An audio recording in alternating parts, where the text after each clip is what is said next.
My girlfriend told me I never lie, darling. I just choose which truth to tell you. I am starting to understand what she meant, and it is terrifying. I am writing this at 3 a.m. because I cannot sleep and my mind will not stop racing. 3 days ago, my girlfriend Eva said those exact words to me with this beautiful, almost proud smile on her face. At the time, I thought it was just one of her quirky philosophical observations. Now I am wondering if she was giving me a warning I was too blind to see. We have been together for 2 years. Living together for the last 8 months. I have been planning to propose next month. Had the ring picked out, the restaurant reserved, even asked her best friend for advice about her favorite flowers. I thought I was the luckiest man alive to have found someone so genuine, so loving, so perfectly imperfect. But then Asher came to town. Eva told me about Asher from the beginning, her childhood friend, her person, the one who knew her better than anyone. She spoke about him with this nostalgic fondness that I found endearing. When she mentioned he was coming to visit for a week, I was genuinely excited to meet the man who meant so much to her. The first red flag should have been her reaction when I offered to pick him up from the airport. "Oh no, darling," she said quickly. "He is very particular about meeting new people. Let me handle the introductions properly." She was gone for 4 hours that first day. When she came home, she was glowing in a way I hadn't seen in months. Her cheeks were flushed, her eyes bright, and she kept touching her hair in that unconscious way she does when she is excited about something.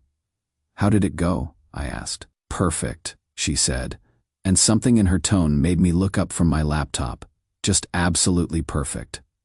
The dinner introduction 2 nights later was a disaster I am still trying to process. Asher arrived at our apartment looking like he had stepped out of a romance novel. All dark hair and intense eyes, wearing a perfectly fitted black sweater that probably cost more than my monthly car payment. He was polite but distant with me, offering a firm handshake and a measured smile that never quite reached his eyes. But with Eva, the transformation was immediate and unsettling. She became this version of herself I had never seen before, more animated, more tactile, more alive. She kept touching his arm when she talked, laughing at his stories with genuine delight, and looking at him with an intensity that made me feel like an intruder in my own home. During dinner, I watched her feed him a bite of her dessert with her own spoon. When I raised an eyebrow, she caught my expression and said, "What? We have always shared everything. Right, Ash?" Asher just smiled and nodded, but something passed between them that excluded me entirely. After dinner, as I was clearing dishes, I heard her whisper something to him that made him laugh, this low, intimate sound that sent ice through my veins. When I asked what was so funny, Eva looked at me with surprise, as if she had forgotten I was there. "Oh, just an inside joke from when we were kids," she said. "You wouldn't understand." That night, after Asher left, I tried to talk to her about what I had observed. "You seemed really close with him tonight," I said carefully. Eva's response was immediate and devastating. "You are being paranoid. Ethan, cannot a woman be affectionate with her oldest friend?" The way she said paranoid, like I was some jealous, controlling boyfriend, made me question my own perceptions. Maybe I was overreacting. Maybe this was just how close friends behaved when they hadn't seen each other in a while. But then she said something that has been echoing in my head for 3 days. "I never lie, darling. I just choose which truth to tell you." She said it like it was romantic, like her selective honesty was a gift she was giving me. Now I am lying here at 3 a.m., wondering what truths she has been choosing not to tell me, and more terrifyingly, what truths she has been choosing to tell Asher instead. Edit. Reading these responses is making me realize this situation might be worse than I thought. Several people are using the word manipulation, and that is not a term I wanted to associate with the woman I love. Edit 2. Asher is supposed to be here for 4 more days. I don't think I can handle 4 more dinners like tonight. Edit 3. Update coming soon. Something happened today that changes everything. Update 1. The last 48 hours have been a psychological minefield that has left me questioning everything I thought I knew about Eva and our relationship. After my original post, I decided to trust my instincts instead of dismissing them as paranoia. I started paying closer attention to Aviva's behavior, and what I discovered has shattered my entire understanding of the woman I was planning to marry. Yesterday morning, Eva said she was taking Asher on a nostalgia tour of the city, showing him their old college hangouts, the coffee shop where they used to study, places that held special memories. She would be gone all day, she said, and I shouldn't wait up if they decided to grab dinner somewhere. I spent the day trying to work, but I couldn't concentrate. Something about Eva's excitement, about the way she would carefully chosen her outfit and perfume, felt wrong. This wasn't how someone dresses to show a friend around town. This was how someone dresses for a date. Around 8 p.m., I couldn't take the uncertainty anymore. I drove to the restaurant she had mentioned as their likely dinner spot. This intimate little Italian place with dim lighting and wine lists that require a second mortgage. I found them in a corner booth, sitting on the same side of the table like a couple. Eva's head was on Asher's shoulder, and his hand was stroking her hair with a familiarity that made my chest tighten. I watched for 10 minutes, telling myself there had to be an innocent explanation. Maybe she was upset about something. Maybe she had had too much wine. Maybe this was just how they comforted each other. But then, Asher lifted her chin and looked into her eyes with an intimacy that no amount of rationalization could explain away. And Eva looked back at him like he was her entire world. I left before I could see what happened next. I couldn't handle witnessing whatever boundary they were about to cross. When Eva came home at midnight, she was disheveled and emotional in a way that confirmed my worst suspicions. Her makeup was smudged, her hair messy, and she had that same post-intimacy glow I had seen after our best nights together. "How was dinner?" I asked, trying to keep my voice neutral. "Difficult," she said. And for a moment, I thought she might tell me the truth. Ash is going through some things. He needed someone to talk to. What kind of things? Eva got that look she gets when she is crafting a story. Her eyes went slightly unfocused, like she was accessing a script. "He has been struggling with depression," she said softly. He actually tried to kill himself last year, Ethan. I am the only one who knows. He called me that night, and I talked him through it. That is why our friendship is so important. I literally saved his life." The way she told this story, with just the right amount of pain and heroism, felt rehearsed. But it was also the perfect manipulation. How could I be jealous of a man who had attempted suicide? What kind of monster would I be to object to Eva supporting someone through mental health struggles? "That is terrible," I said. "I had no idea." "He made me promise never to tell anyone," Eva continued. "But I thought you should understand why I cannot just cut him out of my life. He depends on me, Ethan. If you cannot understand that bond, then maybe you don't understand love at all." There it was. The subtle accusation that my concerns were evidence of my inadequacy as a partner. If I truly loved her, I would support her unconditionally.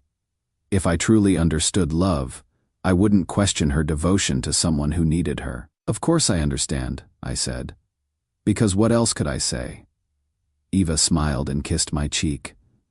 "I knew you would. That is why I love you." But as she headed to the bathroom to wash off her smudged makeup, she added, "I told Ash I wouldn't see him alone for the rest of his visit.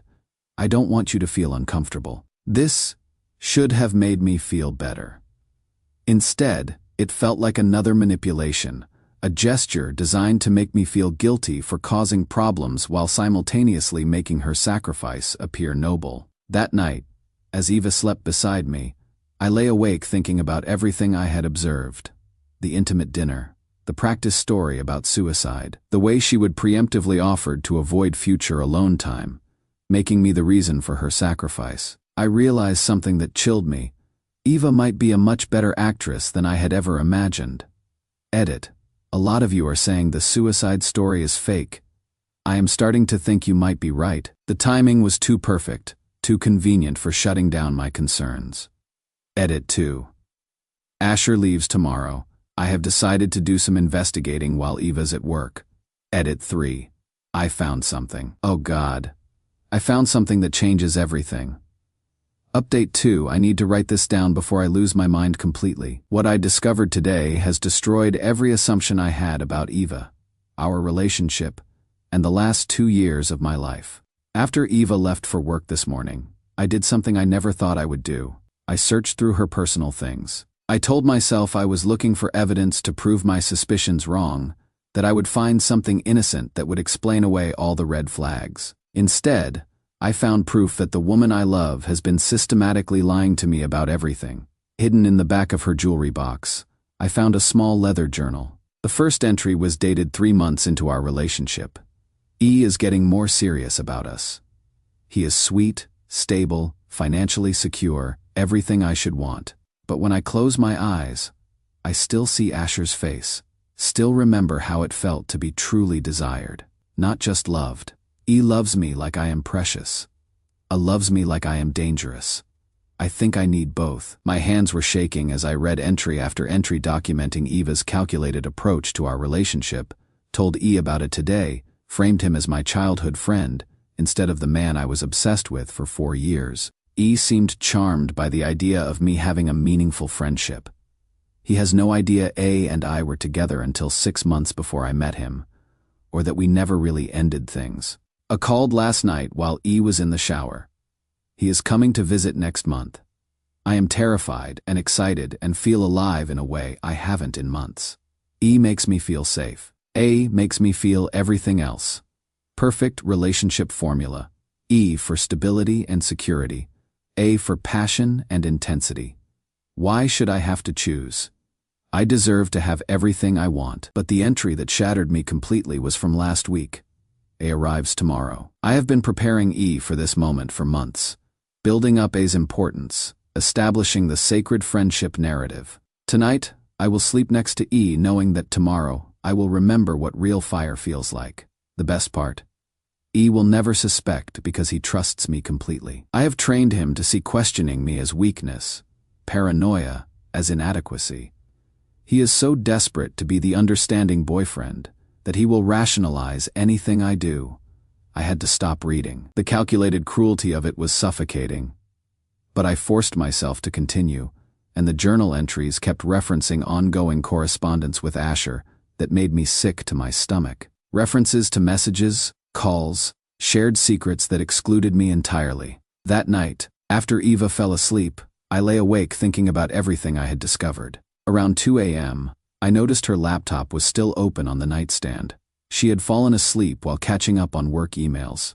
I told myself I was just going to close it. But when the screen lit up, I saw her Gmail was still logged in, and Asher's name was right there in her recent conversations. I clicked on it, and what I found destroyed whatever was left of my faith in her. Messages spanning our entire relationship, not the messages of friends, but the correspondence of lovers maintaining a secret connection. Messages like, "Same time next month. I miss the way you look at me like I am, the only woman in the world." And Asher's response, "Count on it. E sounds nice enough, but he doesn't know you like I do. He loves your performance. I love your truth." Eva's reply, "The performance is exhausting sometimes. When I am with you, I remember who I actually am." There were dozens of these exchanges, evidence that Asher hadn't just been visiting, he had been coming to town monthly for the past 1.5 years. While I had been falling deeper in love with Eva, she had been maintaining this parallel relationship with the man she actually wanted. The suicide story, complete fabrication. In fact, there was an email where they had laughed about it. "If he ever gets suspicious, I will tell him you are fragile." Nothing shuts down male jealousy faster than female caretaking. Every meaningful moment in our relationship had been a lie. Every time Evia had seemed distant or distracted, she would probably been thinking about Asher. Every time she had reassured me about their friendship, she had been laughing at my gullibility. But what finally broke me was a text exchange from just 2 days earlier. Eva had written that I was starting to grow suspicious, that they need to be more careful. Asher replied that they could just tell me the truth, that she had always been his. Eva said she wasn't ready to give up the security yet, though soon she might have to since I'd been talking about marriage. Asher told her to marry me if she wanted. He didn't mind sharing. She teased him for being awful, and ended with a line that cut deeper than any blade. She loved that he was terrible. I spent the afternoon in a dissociative haze, trying to process the magnitude of Eva's deception. This wasn't a woman who had made a mistake or was confused about her feelings. This was someone who had deliberately constructed an elaborate lie designed to exploit my trust while maintaining her options. She had been planning this double life from the beginning. Every sweet moment, every declaration of love, every time she had made me feel like the luckiest man in the world, it had all been theater designed to keep me as her unwitting supporting actor while she pursued her real love story with someone else. Edit. The comments on this post are helping me understand that what Eva did has a name: emotional abuse through manipulation and gaslighting. I have been so focused on the cheating that I missed the systematic psychological control. Edit 2.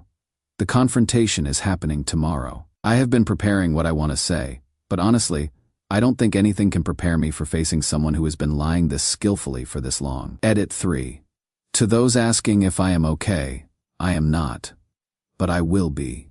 Eventually. Final update: this will be my final post about EVA, because after what happened during our confrontation, I never want to think about her again. When I posted that update showing Eva the evidence of her deception, several people warned me that confronting a skilled manipulator rarely goes as expected. They said she would probably try to flip the script, make me the villain, or find some way to maintain control of the narrative.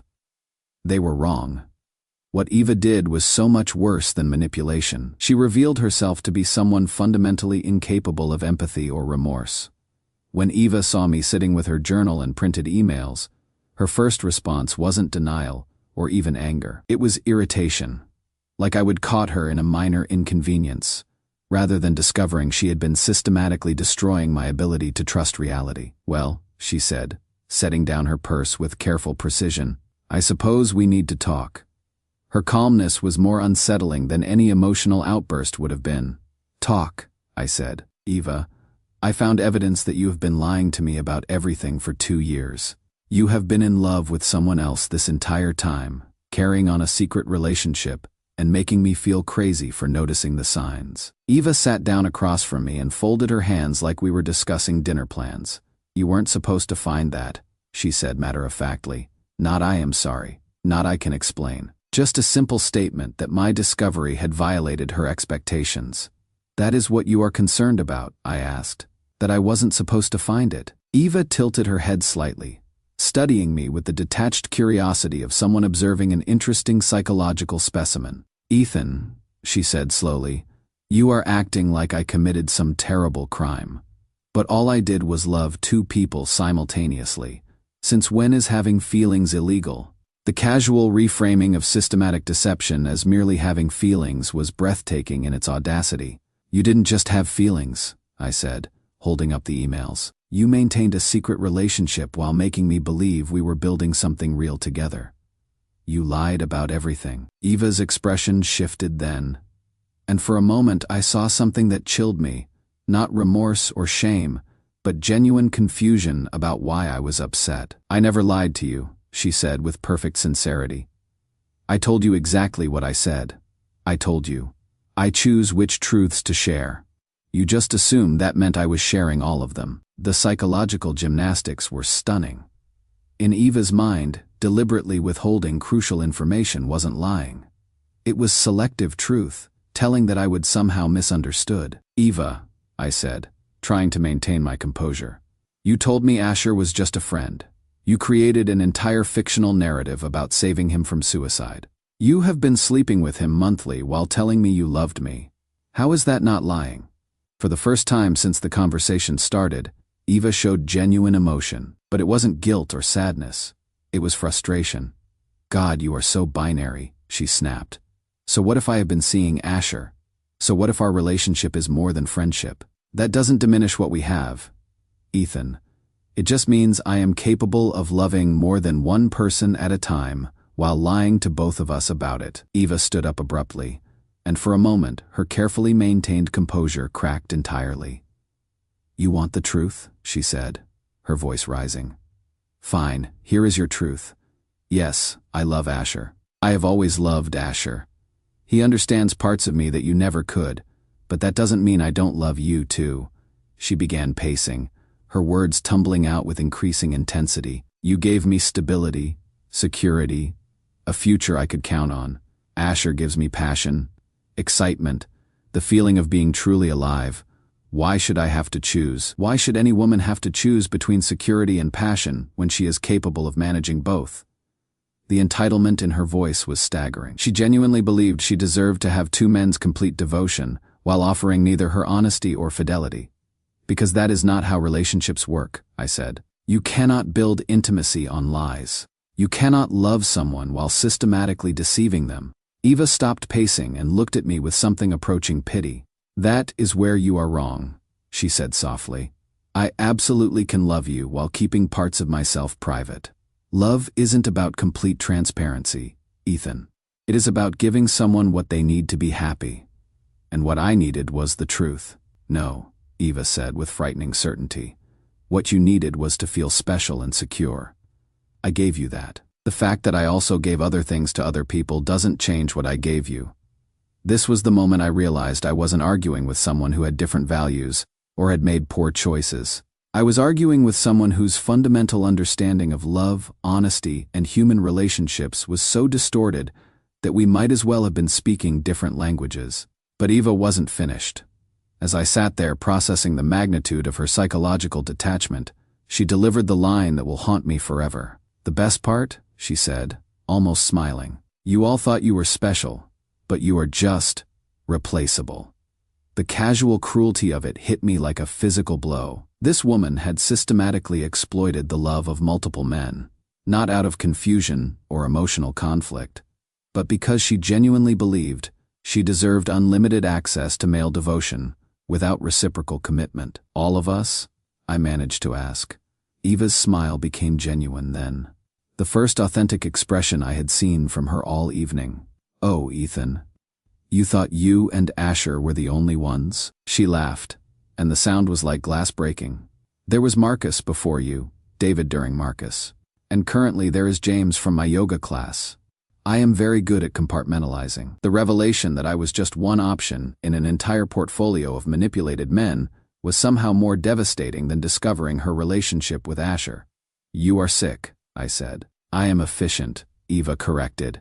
"I identified what I needed from different types of men and created a system to get it. Some provide emotional stability, others provide passion, others provide financial security or social status. Why limit myself to hoping one person can provide everything when I can create a network that guarantees all my needs are met?" In that moment, I understood that Eva wasn't a woman who had made mistakes in love. She was someone who viewed relationships as resource extraction opportunities and other people as supporting characters in her elaborate self-centered narrative. I stood up, walked to our bedroom, and began packing.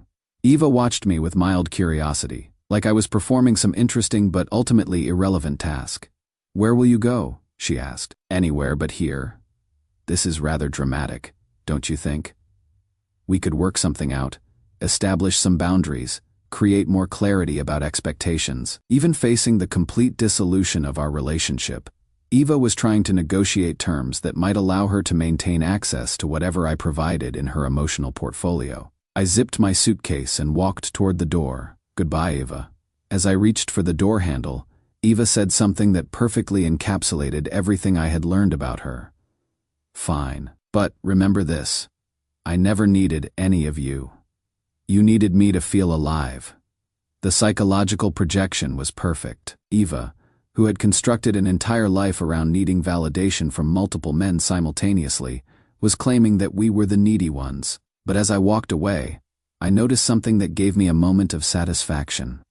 For all her confidence, for all her claims about not needing anyone, Eva's voice was shaking. For the first time in probably years, Eva Ravencroft was going to be alone with herself. No audience for her performance. No one to manipulate or control. Just her and whatever was left of her authentic self after years of constructing elaborate lies.